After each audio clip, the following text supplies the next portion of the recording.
আসসালামু আলাইকুম প্রিয় শিক্ষার্থী, অবশেষে প্রতীক্ষার অবসান হয়ে গেল। সবাই ইতিমধ্যে সহকারী স্টেশন মাস্টারের মেসেজ পেয়েছেন। সময় কিন্তু একদমই কম।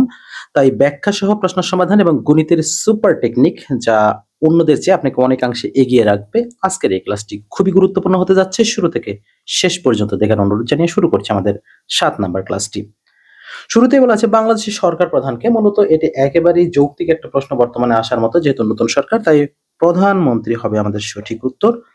মহাস্থানগড় কোন নদীর তীরে অবস্থিত? এটি হবে করতোয়া। বাংলাদেশের সংবিধান কার্যকর হয় কবে? এটি গুরুত্বপূর্ণ একটি প্রশ্ন। বাংলাদেশের সংবিধান কার্যকর হয় ১৬ ডিসেম্বর ১৯৭২। বা নিচের কোন দেশের সমুদ্র বন্দর নেই? যে দেশের সমুদ্র বন্দর নেই সেটা সমুদ্র থাকবে না আশেপাশে, তার মানে সুইজারল্যান্ডে সমুদ্র বন্দর নেই। তবে এখানে আরো অন্যান্য দেশেও হতে পারে, যেমন নেপাল, ভুটানেও কিন্তু সমুদ্র বন্দর নেই। কোনটিকে সপ্তম টিকা বলা হয়? মূলত সপ্তম টিকা বলা হয় গুটি বসন্তের টিকাকে। যেহেতু এখন হাম নিয়ে কিন্তু অনেক আলোচনা, হাম সংক্রান্ত প্রশ্ন ২-১টা আসলেও আসতে পারে। পদ্মা ও যমুনা নদী মিলিত হয়েছিল কোথায়? পদ্মা এবং যমুনা মিলিত হয়েছে গোয়ালন্দ ঘাটে। বাংলাদেশে কোথায় সর্বাধিক বৃষ্টিপাত হয়? সর্বাধিক বৃষ্টিপাত এখনো পর্যন্ত বলা হয়ে থাকে শ্রীমঙ্গলেই হয়ে থাকে। বাংলাদেশের প্রথম সংবাদপত্র কোনটি? বাংলাদেশের প্রথম সংবাদপত্র বলা হয় সেটি হলো দৈনিক আজাদী বা আজাদী। ২০২২ সালে ফিফা বিশ্বকাপ কোথায় অনুষ্ঠিত হয়েছে? আচ্ছা, এটি মূলত হয়েছিল কাতারে। ১০ নম্বর প্রশ্নটি রয়েছে, ঢাকা বিশ্ববিদ্যালয় কত সালে প্রতিষ্ঠিত হয়? এটা অসংখ্যবার এসেছে। এই প্রশ্নের উত্তরটি আপনাদের জন্য একটা এইচডব্লিউ থাকবে। আপনারা আপনাদের কাঙ্ক্ষিত উত্তরটি আমাদের কমেন্ট সেকশনে জানিয়ে দিবেন আশা করছি। জাতিসংঘের প্রথম মহাসচিব ১১ নম্বরে রয়েছে। জাতিসংঘের প্রথম মহাসচিব ছিলেন কে? ট্রিগভিলাই বা ট্রিগভ্যালি। জাতীয় স্মৃতিসৌধের স্থপতি, জাতীয় স্মৃতিসৌধের স্থপতি বলা হয়ে থাকে মাইনুল হোসেন, এবং কেন্দ্রীয় শহীদ মিনারের স্থপতি বলা হয় হামিদুর রহমান। এই দুটো আমরা খুবই মানে গুরুত্বপূর্ণ প্রশ্ন যুক্ত করেছি এই দুটা, তাই এই দুটো একই সাথে আমরা যুক্ত করেছি যাতে আপনাদের কনফিউশন না হয়। বাংলাদেশের প্রথম আদমশুমারি হয়েছিল কত সালে? সঠিক উত্তর হবে ১৯৭৪ সালে। যমুনা সেতুর দৈর্ঘ্য, এই প্রশ্নটি কিন্তু রেল সেতু বা যমুনা সেতুর দৈর্ঘ্য কত হবে? এর সঠিক উত্তর হবে ৪.৮ কিলোমিটার। এই প্রশ্নটি কিন্তু রেল সংক্রান্ত হিসেবেও আসতে পারে যে রেল সেতু নিচের কোনটি? এরপরে আমাদের রয়েছে কি যে আমার ভাইয়ের রক্তে রাঙানো ২১শে ফেব্রুয়ারি গানটির সুরকার কে? এই সুরকার যদি আমরা বলে থাকি তাহলে হবে আলতাফ মাহমুদ। বাংলাদেশ জাতিসংঘের কততম সদস্য? খুবই গুরুত্বপূর্ণ প্রশ্ন বর্তমানে প্রেক্ষাপটে। ১৩৬তম সদস্য। ফিফা বিশ্বকাপ ২০২৬ কোথায় অনুষ্ঠিত হতে যাচ্ছে? যেহেতু এবছরই অনুষ্ঠিত হবে, তাই যুক্তরাষ্ট্র, কানাডা, মেক্সিকো হচ্ছে সঠিক উত্তর। এই বছর অনুষ্ঠিত হতে যাচ্ছে যুক্তরাষ্ট্র, কানাডা এবং মেক্সিকোতে। আচ্ছা, এখানে আরেকটা প্রশ্ন জানতে, এখানে মাস্কট কি রয়েছে? এই মাস্কটটা জানতে, সেটা হচ্ছে ট্রায়ন্ডা। ট্রায়ন্ডা আপনারা মনে রাখবেন, ট্রায়ন্ডা হচ্ছে মাস্কট। বিশ্বের দীর্ঘতম রেলপথের নাম কি? এক্ষেত্রে যেহেতু রেলের পরীক্ষা, তাই দীর্ঘতম রেলপথের নামটা জানতে চাওয়াটা স্বাভাবিক। তাহলে ট্রান্স সাইবেরিয়ান রেলওয়েটা হচ্ছে সবচেয়ে দীর্ঘতম রেলপথ। আর বাংলাদেশের প্রথম যে রেল স্টেশন বা রেল লাইন সেটি কোথায়? এটি নিশ্চয়ই আপনাদের জানা আছে, কুষ্টিয়ার জগদ্দীতে। জোহরান মামদানি কোন শহরের মেয়র? জোহরান মামদানি বর্তমানে নিউ ইয়র্কের একজন মেয়র হিসেবে দায়িত্ব পালন করছেন। বাংলা অংশের শুরুতেই আমাদের রয়েছে যে অটবি এর প্রতিশব্দ, কিন্তু অটবি এর প্রতিশব্দ হবে বন বা জঙ্গল। এক কথায় প্রকাশ করতে হবে হাতির ডাক। হাতির ডাক এক কথায় ব্রিং হিত বা ব্রিং হতি, ওটাই লেখা যায়। বাংলা মৌলিক ধ্বনি কয়টি? মৌলিক বলা আছে, তা মৌলিক ধ্বনি যদি বলা হয় সেক্ষেত্রে হবে মোট ৩৭টি। আর দুর্যোগের সঠিক সন্ধি বিচ্ছেদ হবে দু বিসর্গ যোগ, সেক্ষেত্রে গ নাম্বারটা হলো সঠিক উত্তর। মনোযোগ শব্দটি কোন সন্ধিতে গঠিত? মনোযোগ, মন বিসর্গ যোগ, সেক্ষেত্রে এটি হবে বিসর্গ সন্ধি। সমাস শব্দের অর্থ, সমাস শব্দের অর্থ মূলত সংকোচন করা, সংক্ষেপ করা, ছোট করা, তাহলে সংক্ষেপণ হবে সঠিক উত্তর। মুক্তিযুদ্ধ ভিত্তিক নাটক। প্রিয় শিক্ষার্থী, আপনাদের জানিয়ে রাখতে চাই যে আপনারা এই শর্ট একটা যদি সাজেশন নিতে পারেন আমাদের কাছ থেকে, তাহলে বেশ ভালো একটা প্রশ্ন কিন্তু কমন পেতেই পারেন। চাইলে আমাদের স্ক্রিনে দেওয়া নম্বরে যোগাযোগ করে শর্ট সাজেশনটি সংগ্রহ করতে পারেন। তবে আমরা যে টপিকস গুলো নিয়ে আলোচনা করেছি, এই টপিকস এর বাইরে প্রশ্ন আসার সম্ভাবনা খুবই কম। মুক্তিযুদ্ধ ভিত্তিক নাটক কোনটি? যে অরণ্যে আলো নেই, এটি হচ্ছে সঠিক উত্তর। ভাওয়াইয়া কোন অঞ্চলের লোকসঙ্গীত? ভাওয়াইয়া আমরা আগের ক্লাসে দেখেছিলাম কি গম্ভীরা, আজকে ভাওয়াইয়া। ভাওয়াইয়া হলো রংপুর অঞ্চলের একটা আঞ্চলিক লোকসঙ্গীত। একই সঙ্গে উচ্চারিত দুইটি মিলিত স্বরধ্বনিকে কি বলে? একই সঙ্গে যখন উঠতে হবে সেটা যৌগিক স্বর হবে, যেহেতু দুইটি মিলিত ধ্বনি তাহলে যৌগিক স্বর। অক্ষর উচ্চারণের কাল বা সময়কে পরিমাপককে কি বলা হয়? আচ্ছা, কাল বা সময়কে বলা হয় কি? মাত্রা। দেশি শব্দ কোনটি? পানি, পেট, চাবি, বোতল রয়েছে। পানি, পেট, চাবি, বোতলের মধ্যে পেট কিন্তু একটি দেশি শব্দ। গম্ভীর ধ্বনি এর বাক্য সংকোচন কি হবে? গম্ভীর ধ্বনি তাহলে মৃদু মন্দ্র বা মন্দ্র যেহেতু রয়েছে আমরা মন্দ্রটা অ্যান্সার করতে পারবো। নদী ও নারী রচয়িতাকে, অর্থাৎ কোন সাহিত্যের রচনা, তাহলে এখানে নদী নারী রচনা করেছেন কে? তাহলে এটি হুমায়ুন কবির রচিত একটি উপন্যাস। লুঙ্গি কোন জাতীয় শব্দ? মোস্ট ইম্পর্টেন্ট, লুঙ্গি ফঙ্গি এগুলো হলো বর্মী শব্দ। বাংলা সাহিত্যের প্রথম মহাকবি, বাংলা সাহিত্যের প্রথম মহাকবি বলা হয় মাইকেল মধুসূদন দত্তকে। নজরুল ইসলামের প্রথম প্রকাশিত গ্রন্থ, নজরুল ইসলামের প্রথম প্রকাশিত গ্রন্থ যদি বলি, গ্রন্থ যেহেতু বলা আছে তাহলে সেক্ষেত্রে হবে ব্যথার দান। কোনটি উপসর্গ যুক্ত শব্দ নয়? উপসর্গ যুক্ত শব্দ নয় সেটি হলো শিক্ষক, কারণ এখানে কোনো উপসর্গ নেই। যেমন আগমন, তাহলে আ যুক্ত রয়েছে উপসর্গ, স্বর্গের আগে উপ রয়েছে। নির্দেশ, এখানে কিন্তু। পরবর্তী প্রশ্ন রয়েছে কোনটি তৎসম শব্দ? তৎসম শব্দ কিন্তু উচ্চারণে কিছুটা রয়ের উচ্চারণটা বেশি থাকে, তাহলে এখানে যে ধর্ম, তাহলে ধর্মটাই হচ্ছে তৎসম শব্দ। নিচের কোন ধ্বনিটি ঘোষ? ঘোষ ধ্বনি হতে হলে অবশ্যই দ্বিতীয়টি হতে হবে, তাহলে সরি তৃতীয়টি হতে হবে। তার মানে ত, থ, দ, তার মানে 3 নাম্বারে থাকতে হবে, তার মানে দটাই আমাদের এক্ষেত্রে ঘোষ ধ্বনি। পাষাণ শুদ্ধ বানান কোনটি? পাষাণে অবশ্যই মূর্ধন্য ষ এবং মূর্ধন্য ন হবে, সেই অনুযায়ী আমাদের ক নাম্বারটি সঠিক উত্তর। প্রিয় শিক্ষার্থী, গণিত অংশের শুরুতে একটুখানি জানিয়ে রাখি, আমরা কিন্তু প্রত্যেকটা মডেল টেস্টেই আমরা গণিতগুলো সুপার টেকনিক আকারে আমরা শিখিয়েছি, যা আপনার এমসিকিউ পরীক্ষার অনেকাংশে সময় বাঁচিয়ে দেবে। তাই গণিত অংশটুকু পুরো অংশ দেখার জন্য আন্তরিক অনুরোধ জানিয়ে শুরু করছি আমাদের গণিত অংশ। তার আগে জানিয়ে রাখতে চাই, যারা শর্ট সাজেশন নিতে চান স্ক্রিনে দেওয়া নাম্বারে যোগাযোগ করে সাজেশনটি সংগ্রহ করতে পারেন। তাহলে আমাদের এখানে ধারা থেকে প্রথম অঙ্ক আছে যে 3, 5, 4, 8, 5, 11, 6 ধারাটির দশম পদ কত হবে? তাহলে এখানে আছে কয়টা? 2, 4, 6, 7। তার মানে আমাদের আরো 3টা প্রয়োজন।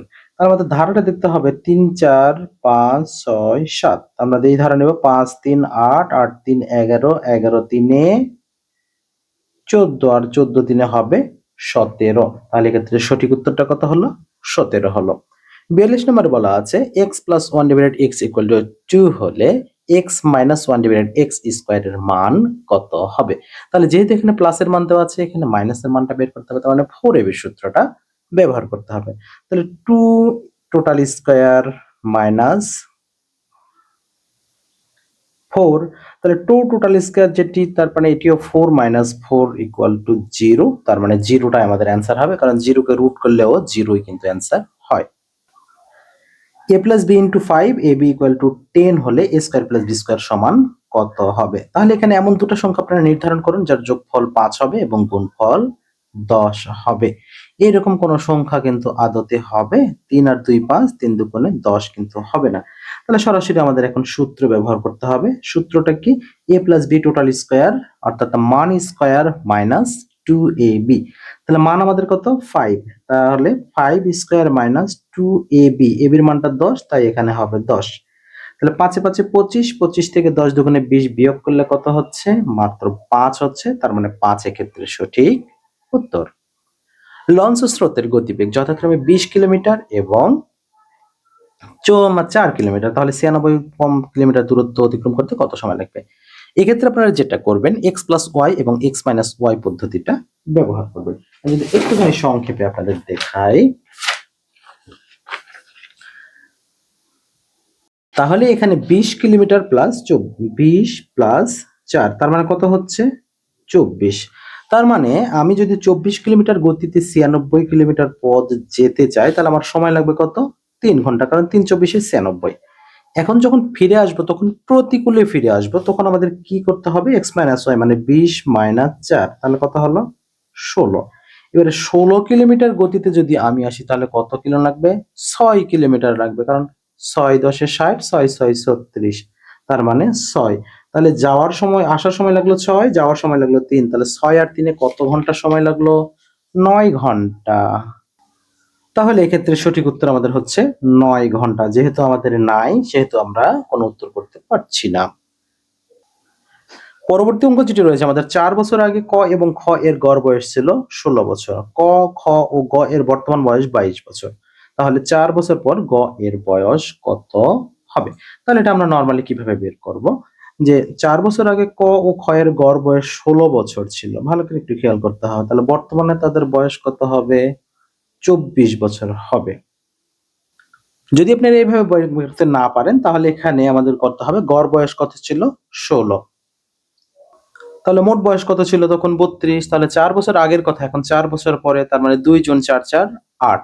তাহলে 32 আর 8 যোগ করলে কত হবে? 40 বছর।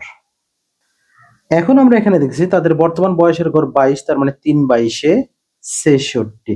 66 থেকে আমরা যদি 40 বিয়োগ করি তাহলে কত পাবো? 16 পাবো। এই 16টা হচ্ছে গ এর বয়স। এখন বলা হচ্ছে 4 বছর পরে কত হবে? তাহলে 4 বছর পরে তাহলে কত হবে? 16 আর 4 এ, তাহলে এখানে আমরা দেখি, ও সরি, এখানে তো 26 বছর। তাহলে এখানে 26 এর সাথে আমরা কত যোগ করব? 4 যোগ করব। তার মানে এখানে হবে কত? 30 বছর। তার মানে 30 বছর হচ্ছে গ এর বয়স। 60 লিটার কেরোসিন ও পেট্রোলের মিশ্র অনুপাত কত? 7:3। তাহলে আর কত লিটার মিশালে 3:7 হবে? তাহলে এখানে আমরা প্রথমেই দেখব কত আছে আমাদের, মোট কত? 60। এবারে 60 গুণন অনুপাতের পার্থক্য আমাদের দেখতে হবে, যে অনুপাতের পার্থক্য কত? 4। তাহলে এখানে 4 ভাগ অনুপাতের ছোট সংখ্যা। তাহলে অনুপাতের ছোট সংখ্যা 3, তাহলে 3 দিয়ে 60 কে আমরা যদি ভাগ করি তাহলে কত হবে? 20, 4×20 = 80। তাহলে 80টাই হচ্ছে সঠিক উত্তর। 6, 8, 10 এর গাণিতিক গড় এবং 7, 9 এবং কোন সংখ্যার গাণিতিক গড়ের সমান হবে? তাহলে 6, 8, 10 এর গাণিতিক কত হবে? 8, 6, 14 আর 10 এ 24। তাহলে গাণিতিক গড় কত হবে? 3 8 24, 8। তাহলে 7, 9 এবং কোন সংখ্যার গাণিতিক গড়ের সমান হবে? তাহলে 7, আমরা 9 থেকে যদি 7 এ 1 দিয়ে দিই তাহলে কত হবে? 8, 8। তাহলে আরো 8 প্রয়োজন আমাদের মোট করার জন্য। 1 থেকে 100 পর্যন্ত সংখ্যাসমূহের যোগফল কত হবে? 1 থেকে 100 পর্যন্ত সংখ্যার যোগফল, এটা অনেকেই জানে, 50-50। আর যদি 1 থেকে 99 পর্যন্ত হয় তাহলে 49-50। যদিও এটি হয় কিভাবে? n × n+1 / 2। n × n+1 / 2, এটাই হচ্ছে আমাদের টেকনিক। আমের মূল্য 20% কমে যাওয়ায় 96 টাকাতে আগের চেয়ে 2টি আম বেশি ক্রয় করা যায়। 50টি আমের প্রকৃত মূল্য কত টাকা?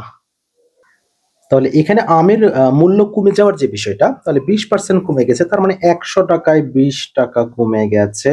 তার মানে 1 টাকায় 20 এর নিচে 100, তাহলে 96 টাকায় যদি হয় তাহলে 96 দ্বারা গুণ করতে হবে। এই তো কথা। তাহলে এখন আমাদের যদি 0 0 কেটে দেওয়া হয় তাহলে এখানে আমরা কত পাবো? আবার যদি এখানে 2 দিয়ে 10 কে কাটা হয় তাহলে 5, আর 5 দিয়ে যদি আমরা 96 কে কাটি তাহলে 5×20 = 100, 19 পয়েন্ট সামথিং হবে, 19.2। তাহলে 19.2 এটি হচ্ছে 2টি আমের প্রকৃত মূল্য। তাহলে 2টি আমের প্রকৃত মূল্য যদি 19.2 টাকা হয় তাহলে একটির দাম কত? 50টির দাম কত, তাই না? তাহলে এখানে জাস্ট আমরা 19.2 এর সাথে আমরা 50 গুণ দেব। তবে যেহেতু আমাদের 2 ভাগ করতে হবে, একটার দাম বের করতে হবে, তাই এখানে আমরা 50 এর বদলে 25 দ্বারা গুণ করব। আর 25 দিয়ে আমরা যদি 19.2 কে গুণ করি তাহলে প্রায় 400 সামথিং, 485, 5, আচ্ছা 480 টাকা। তাহলে এখানে 480 টাকাটা হচ্ছে আমাদের সঠিক উত্তর। 1 কিলোমিটার সমান কত মাইল? এখানে মাইল থেকে কিলোমিটার বা কিলোমিটার থেকে মাইল, যেটাই হোক একটা আসার সম্ভাবনা বেশি আছে। তাহলে এখানে 1 কিলোমিটার সমান মূলত 0.62 মাইল। 9220 জন সৈন্য হতে কতজন সৈন্য সরিয়ে রাখলে সৈন্যদলকে বর্গাকারে সাজানো যাবে? মূলত বর্গাকারে সাজানো যাবে কখন? যখন সেই সংখ্যাটাকে বর্গ করা যাবে বা বর্গমূল করা যাবে। তাহলে এখানে 9220, তাহলে 9220 এর কাছাকাছি বর্গ সংখ্যা কত, পূর্ণবর্গ সংখ্যা কত? এর কাছাকাছি পূর্ণ বর্গ সংখ্যা রয়েছে ৯,২১৬। তাহলে ৯,২১৬ যদি আমাদের বর্গ সংখ্যা হয়, তার মানে ৪ জন এখান থেকে যদি সরিয়ে রাখি, তাহলেই কিন্তু আমরা বর্গাকারে সাজাতে পারবো। টাকায় ৪টি করে কিনে ৫টি করে বিক্রয় করলে শতকরা কত হতে হবে? এখন যেহেতু লিচুর মৌসুম আসতে পারে, তাহলে এখানে আপনারা হিসাব করবেন কিভাবে? ৪টি করে কিনছে, ৫টি করে বিক্রয় করছে, তাহলে পার্থক্য গুণন ১০০, তাহলে পার্থক্য কত? ১। তার মানে ১ গুণন ১০০ ভাগ বিক্রয়, বিক্রয় মানে ৫। তাহলে ৫ দিয়ে যদি এখন আমরা ১০০ কে ভাগ করি, তাহলে 20%, তাহলে 20% রাইট অ্যান্সার হবে। কোন সংখ্যার 30% থেকে 30 বিয়োগ করলে বিয়োগফল 30 হয়, সংখ্যাটি কত? যদি সবগুলোই একই সংখ্যা হয়, যেমন 30% 30 30, 20% 20 20, তাহলে সেটি হবে 200। এটা একদম সহজ হিসাব। মূলত এখানে টাইপ মিস্টেক আছে, আমাদের এখানে হবে p - 1 ডিভাইডেড p = 8 হলে p square plus 1 divided p square এর মান কত? তাহলে একেবারে ইজি, যে মান স্কয়ার প্লাস 2, তাহলে মান কত? 8, তাহলে 8 স্কয়ার প্লাস 2, তাহলে 8 8 64 আর 2 68 হবে, সরি 64 আর 2 66 হবে আমাদের সঠিক উত্তর। 2 অঙ্ক বিশিষ্ট একটি সংখ্যার অঙ্কদের সমষ্টি 9, তাহলে প্রথম শর্ত প্রত্যেকের ক্ষেত্রেই কিন্তু সঠিক। দ্বিতীয় শর্ত কি? অঙ্কদ্বয় স্থান বিনিময় করলে যে সংখ্যা পাওয়া যায় তা প্রদত্ত সংখ্যা হতে 27 কম। তাহলে এখানে 81 রয়েছে, আমরা যদি উল্টো করি 18 হবে, তাহলে কি তাদের পার্থক্য 27 হচ্ছে? হচ্ছে না। 45 আর এখানে 54, পার্থক্য কত হচ্ছে? 9 বা 10 বা 11, এর বেশি তো না। 27 কে যদি আমরা কত করি? 72, তাও আর 36 কে যদি আমরা করি 63, তাহলে কত অ্যান্সার হচ্ছে? এবারে কিন্তু আমাদের অ্যান্সারটা কিন্তু সঠিক হয়ে যাচ্ছে, অর্থাৎ পার্থক্য 27 হয়ে যাচ্ছে। তাহলে সঠিকটা হলো 36। একটি আয়তক্ষেত্রের সন্নিহিত বাহুর দৈর্ঘ্য 4 সেন্টিমিটার এবং 3 সেন্টিমিটার হলে অর্ধ পরিসীমা কত সেন্টিমিটার হবে? তাহলে এখানে 4 এবং 3 রয়েছে, তাহলে 4 সেন্টিমিটার এবং 3 সেন্টিমিটার। তাহলে আমরা ইজিলি করতে পারি যে 4 আর 3 7 গুণন 2, তাহলে 7 দুগুণে কত? 14, কারণ এটি আয়তক্ষেত্রে আমাদের পরিসীমা বের করলাম কত? 14, তাহলে এর অর্ধ পরিসীমা কত হবে? 14 এর অর্ধেক কত? 7, তাহলে 7 সেন্টিমিটার এক্ষেত্রে হলো সঠিক উত্তর। এরপরে আছে কোন সুষম দশভুজের প্রতিটি কোণ কত হবে? যখনই দশভুজ হবে তখন অবশ্যই সবগুলো স্থূলকোণ হতে বাধ্য, কারণ সুষম দশভুজের অবশ্যই স্থূলকোণ হতে হবে। তাহলে পরবর্তী প্রশ্ন যেটি আমাদের রয়েছে, দুটি সংখ্যার অনুপাত 5:4 এবং তাদের ব্যবধান 10 হলে বড় সংখ্যাটি কত হবে? তাহলে এখানে বড় সংখ্যাটি যদি আমরা এখানে 50 ধরি, ছোট সংখ্যা যদি 40 ধরি, তাহলে আমাদের অনুপাত কিন্তু ঠিক থাকলো, ব্যবধানে কিন্তু 10 হলো। তাহলে এখানে বড় সংখ্যাটি হবে 50। কোন বর্গক্ষেত্রের প্রতিবাহু যদি 10% বৃদ্ধি পায়, তবে তার ক্ষেত্রফল শতকরা কত বৃদ্ধি পাবে? তাহলে এখানে আমরা যেটা করব, 10% যদি বৃদ্ধি পায়, তাহলে এখানে 110 গুণন 110, যেমন এখানে 10 আছে 11 হলো, আবার 10 আছে 11 হলো, তাহলে এখানে কত হবে? এখানে 11 11 121, তার মানে 100 তে 21% বৃদ্ধি পেয়েছে। এখানে আমাদের রয়েছে 3 টাইমস 5 টু দি পাওয়ার 4, তার মানে √3 রয়েছে, √4 √5 রয়েছে, তার উপর পাওয়ার 4, অর্থাৎ √3 গুণন √4 এর উপরে 5, তাহলে এটার মান কত হবে? তাহলে যেহেতু এখানে আমাদের রুটের উপরে কত আছে? পাওয়ার 4 আছে, তাহলে √3 এর উপরে যদি আমরা পাওয়ার 4 বলি, √5 এর উপরেও পাওয়ার 4, তাহলে এখানে একবার কেটে যাবে, আরেকবার থাকবে, কারণ 3 স্কয়ার এখানে 9, আবার একবার স্কয়ার কেটে যাবে, পরের বার স্কয়ার থাকবে, মানে 25, তাহলে 25 গুণন 9, তাহলে এখানে 25 গুণন যদি 9 হয়, তাহলে 5 নং 45, এককের ঘরে 5 থাকবে, তারপরে আবার 9 দুগুণে 18 2, আচ্ছা 5 নং 45, 18 আর 4, আচ্ছা তাহলে 22, অর্থাৎ 225 হচ্ছে আমাদের এক্ষেত্রে সঠিক উত্তর। তাহলে এখানে 5 নং 45 এর পর হাত থেকে 4, 9 দুগুণে 18 4 22, ওকে সঠিক উত্তর। ইংরেজি অংশের শুরুতে আমাদের রয়েছে ভয়েস দিয়ে। Let me do the sum, এটা প্যাসিভ ভয়েস করতে হবে। তাহলে যেহেতু এখানে let me do the sum রয়েছে, তার মানে লেট দ্বারা নিশ্চয়ই শুরু হবে, তাহলে let the sum be done by me, অর্থাৎ এক্ষেত্রে আমাদের ঘ নাম্বারটা কিন্তু সঠিক হয়েছে। এরপর রয়েছে প্রিমিয়াম শব্দটির অর্থ কি? এখন কিন্তু আমরা যে কোনো ক্ষেত্রেই অনলাইনে দেখি প্রিমিয়াম কোয়ালিটি বলে থাকি, তাহলে প্রিমিয়াম শব্দের অর্থ কোনটি হবে? এখানে ক্ষেত্রে আমরা প্রিমিয়াম বলতে ক্ষমা করা, পুরস্কার করা, অধিহার যেটাকে আমরা কিস্তি বলে থাকি সেটা দেওয়া। এই ক্ষেত্রে আমরা যদি বলি যে কন্ডন, ক্ষমা করা, পুরস্কার গ্রহণ করা, উপেক্ষা করা, এটার সাথে মোটামুটি মিল থাকে, তাহলে আমরা এটা অ্যান্সার করতে পারি।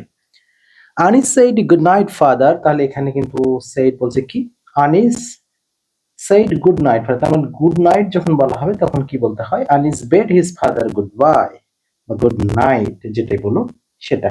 তাহলে এখানে আমরা সঠিক উত্তর কোনটি করতে পারি, Anis bed his father good night. তাহলে সঠিক উত্তর আমাদের কত হচ্ছে, খ নাম্বারটা দিক থেকে আমাদের সঠিক হচ্ছে। এরপর আমাদের রয়েছে কি, most famous actress in English literature. আচ্ছা, ইংলিশ লিটারেচার হচ্ছে ফেমাস অ্যাক্ট্রেস আমরা জানি থাকি কি, Jonathan Swift. All at once, এই ইডিয়মস এন্ড ফ্রেজের অর্থটা কি, অল এট ওয়ান্স এটা মানে হঠাৎ করে, অর্থাৎ suddenly. Man is mortal, it's negative কি হবে, নেগেটিভ যদি বলা হয় তাহলে দুই ভাবে হতে পারে, ম্যান ইজ, আচ্ছা ম্যান ইজ নট ইমর্টাল বা ম্যান ইজ ইমর্টালিটিও হয়, নো ম্যান ইজ ইমর্টাল, দুই ভাবে করা যায়। তাহলে নো ম্যান ইজ ইমর্টাল, মানুষ অমরণশীল নয়। আবার যদি বলা হয় ম্যান ইজ নট ইমর্টাল, এটাও হতে পারে। মাই desk is a dash, I should clean it, তার মানে ক্লিন করা কখন হয়, যখন সেটা অপরিষ্কার থাকে, ময়লা আবর্জনা থাকে। তাহলে my desk is mess, mess অর্থ কি, ময়লা আবর্জনা সংক্রান্ত বা ফিল আপ, এটা করতে হবে আমাদের, I waited until the plane, তাহলে আনটিল এর পরে সাধারণত ভার্ব টু যদি নেওয়া হয় তাহলে সেটি সঠিক হবে, I waited until the plane took off. অনেকে আবার কিন্তু বলে যে হ্যাড টেকেন অফ হয়, তবে যদি যারা হ্যাড টেকেন অফ বলবেন তারা অবশ্যই আপনারা ব্যাখ্যাটা কমেন্ট সেকশনে জানাবেন। To get along with means, along with বলতে আসলে কি বোঝানো হয়, মেনে নেওয়া, চালিয়ে নেওয়া। To adjust is the right answer. অলস ব্যক্তি কখনোই সুখী হয় না, তাহলে অ্যান আইডল মানে ইজ নেভার হ্যাপি, তাহলে এখানে ঘ নাম্বারটা হবে সঠিক উত্তর। Love for the whole world is called, আচ্ছা তাহলে এখানে পুরো মনুষ্য জাতিকে বা পুরো পৃথিবী থেকে ভালোবাসা কি, ফিলান্থ্রপিস্ট যদি কেউ হয়, তাহলে মানুষের ক্ষেত্রে হবে ফিলান্থ্রপিস্ট, আর এক্ষেত্রে philanthropy. Metre is a dash unit of length, তাহলে কিসের ইউনিট, ইউনিট তো অবশ্যই কিসের একটা, কিসের, লেন্থের, তাহলে মিটার ইজ এ হবে, এ ইউনিট অফ লেন্থ। ডাক্তার ডাকো এর সঠিক ইংরেজি, তাহলে কল অন নাকি কল টু, যেহেতু এখানে কল অন নেই তাহলে কল ইজ এ ডক্টর, এটাই হবে right answer. Which one is the correct sentence, এবারে কিন্তু গুরুত্বপূর্ণ একটি রয়েছে, সেন্টেন্স কারেকশন অবশ্যই পাবেন একটা। What is the time in your watch যদি না হয় বাই ইয়োর ওয়াচ, তাহলে what is the time by your watch, অর্থাৎ ঘ নাম্বারটি এক্ষেত্রে সঠিক উত্তর।